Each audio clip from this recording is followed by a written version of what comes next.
Isang magandang hapon po or magagabi na rin po ng Martes sa inyong lahat. Latest weather update po tayo ngayon, January 16, 2024. Pero bago tayo magpatuloy mga kaibigan, pa-like and subscribe naman po please para updated kayo at ma-notify kayo sa ating mga latest weather updates. So as of now, bago po tayo sa hypnosis natin galing sa Pag-asa, tignan muna natin itong dalawang binabantayan natin na active LPA.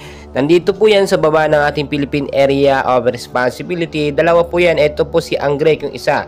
Isa na pong tropical storm, pero nasa labas po ng PAR. Binabantayan po natin dahil posible po yung extension ng kanyang lakas ay makaapekto po sa ating bansa. Meron din dito sa kabila, dito sa may bandang baba naman. Ito po ay as of now, active LPA lamang po ito na nasa 35 kilometers per hour. So yan po yung banta na binabantayan natin na sinasabi po natin bagyo sa baba po ng Philippine Area of Responsibility. Dito naman sa ating bansa wala naman nakapasok na sama ng panahon or bagyo, pero may mga cloud cluster po sa labas ng Philippine Area of Responsibility na posibleng maging active LPA. So tuloy-tuloy po tayo ngayon, dito po sa area ng Metro Manila at ilang bahagi po ng Visayas area. Ang panahon po dyan, maulap na panahon po ngayong hapon, hanggang sa gabi ang mararanasan na may mga light rains po, or mga isolated light rains, mahinang pag-uulan.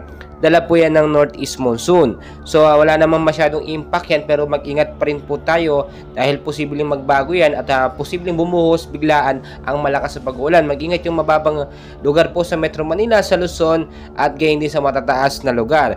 Tulad na aking sinasabi, anumang oras hindi natin mapipredict ang galaw po ng panahon o ng weather natin. Pabago-bago po yan.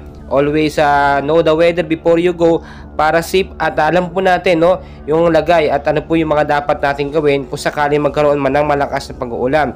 Hypnosis shear line nakaka-apekto po sa eastern section po ng Mindanao at northeast monsoon naman sa ilang bahagi po ng Luzon at ng Visayas. Ang weather condition naman dito sa bandang Mindanao, posibleng makaranas ng rain shower o thunderstorm po, dala naman ng shear line, pabago-bago po yan. Posibleng pagbabaha dyan sa may bandang Mindanao, landslide naman, due to moderate rains po hanggang sa malakas na pag-ulan. Patuloy ko yung update mga kaibigan, and please don't forget to like and subscribe for more weather updates po, Maraming salamat po.